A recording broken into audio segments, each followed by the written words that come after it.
بسم اللہ الرحمن الرحیم سبيل الدموع سبيل مريح. السلام علیکم ورحمۃ اللہ وبرکاتہ. الحمد للہ کفا وسلام علی عبادہ الذین اصطفى. اما بعد اعوذ باللہ من الشیطان الرجیم. بسم اللہ الرحمن الرحیم. واقیموا الصلاة وآتوا الزکاة. صدق اللہ العظیم. محترم و معزز سامعین کرام، بزرگان دین، اللہ تبارک و تعالیٰ نے ہم تمام کو ایمان کے ساتھ دنیا میں بھیجا ہے، اور اللہ چاہتے ہیں کہ بندہ ایمان ہی کے ساتھ اس دنیا سے واپس جائیں. اس کے لیے چند احکام اللہ تبارک و تعالیٰ نے ہم پر عائد کیے ہیں. ہم تمام کو ان احکام پر عمل پیرا ہونا بہت زیادہ ضروری ہے.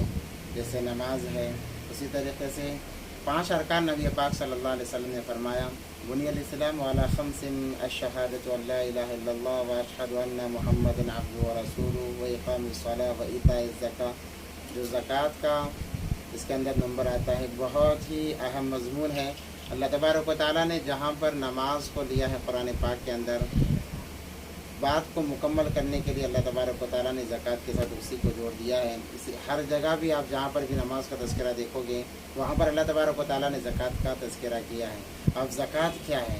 زکوٰۃ یہ مال کو پاک کرنے کے لیے بہت ضروری ہے. اس سے 2 فائدے ہوتے ہیں کہ انسان جب زکوٰۃ دے دیتا ہے تو اس سے اس مال کی پاکی بھی ہو جاتی ہے، اور دوسرا غریبوں کی مدد بھی ہو جاتی ہے. اس لیے اللہ تبارک و تعالیٰ نے مسلمانوں پر صاحب نصاب والوں پر زکوٰۃ فرض فرمایا ہے. صاحب نصاب کون ہے؟ تو صاحب نصاب کے اندر جس کے پاس 7 تولہ سونا ہو یا اس کی قیمت ہو، یا پھر 52.5 تولہ چاندی ہو یا اس کی قیمت ہو، یا پھر دونوں ملا کر اتنے قیمت بن جائے جس سے 7 تولہ سونا آئے یا 52.5 تولہ چاندی آئے، یا پھر تھوڑی چیزیں ہیں، تھوڑا سونا ہے، تھوڑی چاندی ہے اور دیگر چیزیں تھوڑی ہیں، دونوں کو ملانے سے اتنے پیسے بن جائیں جس سے کوئی ایک چیز خریدی جا سکے. یا روپیوں کے حساب سے دیکھا جائے تو 30 سے 35 ہزار روپے اگر کسی کے اکاؤنٹ میں ہمیشہ رہے ہیں تو وہ صاحب نصاب میں داخل ہیں، تو ان پر زکوٰۃ فرض ہو جاتی ہے. یہ زکوٰۃ ادا کرنا ہر مسلمان پر فرض ہے جو صاحب نصاب ہیں. اس کے لیے مہینے کا متعین ہونا بہت زیادہ ضروری ہے. اگر آپ چاند کی تاریخ سے متعین کر کے دے رہے ہیں تو نور علی نور ہے کہ دین کا ہر کام اللہ تبارک و تعالیٰ نے اس کا تعلق چاند کی تاریخ سے جوڑا ہوا ہے. ورنہ پھر شمسی تاریخ سے بھی آپ حساب لگا کر جس پر سال گزر جائے وہ زکوٰۃ ادا کریں. اس کے لیے رمضان کا مہینہ خاص کر کے لوگ اپناتے ہیں. یہ ضروری نہیں ہے کہ رمضان ہی کے مہینے میں ہم اپنی زکوٰۃ کو دیں، کیونکہ جب زکوٰۃ کا وقت ہو جاتا ہے اسی وقت میں زکوٰۃ دے دینا یہ بہت اعلیٰ درجہ ہے. جیسے کہ جب فرض نماز کا وقت ہو گیا تو اسی وقت میں فرض نماز ہمیں ادا کرنی ہے. ایسا ہو نہیں سکتا کہ بھئی فرض نماز کا وقت ہو گیا کہ چلو بعد میں پڑھ لیں گے، تو گویا وہ بعد کا پڑھنا نہیں پڑھنے کے درجے میں آتا ہے. اس لیے تمام سے یہی گزارش کی جاتی ہے کہ جب زکوٰۃ کا وقت ہمارا ہو جائے، سال مکمل ہو جائے، چاہے رجب میں ہو، شعبان میں ہو یا دیگر رمضان کے علاوہ کے مہینوں میں ہو، اس وقت میں دینا. گویا کہ آپ کو اتنا ہی ثواب ملے گا انشاءاللہ العزیز جیسا کہ آپ رمضان میں دیتے ہو. اور جو حضرات رمضان میں دے دیتے ہیں، رمضان میں ادا کرتے ہیں، ایک تو تاخیر نہیں کرنی چاہیے، تاخیر کی گنجائش نہیں ہے. ہاں جلدی دے سکتے ہیں، تاخیر نہیں ہونی چاہیے. خیر اس کے علاوہ جو حضرات رمضان میں دینا چاہتے ہیں وہ رمضان میں دے رہے ہیں، اللہ تمام کے زکوٰۃ کو قبول فرمائے. اس لیے زکوٰۃ کا خاص اہتمام کریں. زکوٰۃ یہ اوساق الناس، نبی پاک صلی اللہ علیہ وسلم صدقات کے متعلق فرمایا یہ اوساق الناس، یہ تو ہاتھوں کا میل ہے، اس لیے اس کو اپنے پاس نہ رکھیں. جب انسان زکوٰۃ کو روک لیتا ہے تو اللہ تبارک و تعالیٰ اس مال پر اور مال والے پر حالات کو لاتے ہیں، اور کل قیامت کے جیسے نمازوں کا حساب ہوگا ایسا زکوٰۃ کا بھی حساب ہوگا. اس لیے اپنے آپ کو حوادثات سے بچانے کے لیے، اپنے مال کو بچانے کے لیے ہم تمام کو زکوٰۃ دے دینا چاہیے. مبارک مہینہ چل رہا ہے، مبارک مہینے کی ساعتوں میں اگر ہم زکوٰۃ نکالیں گے تو اللہ تبارک و تعالیٰ ہم سے خوش بھی ہو جائیں گے، اور اس سے غریبوں کی مدد بھی ہو جاتی ہے. اب سوال یہ پیدا ہوتا ہے کہ زکوٰۃ دیں کسے دیا جائے زکوٰۃ؟ ایک تو سب سے پہلے مقدم اپنے رشتہ داروں کو دیکھیں کہ رشتہ داروں میں کون زیادہ مستحق ہے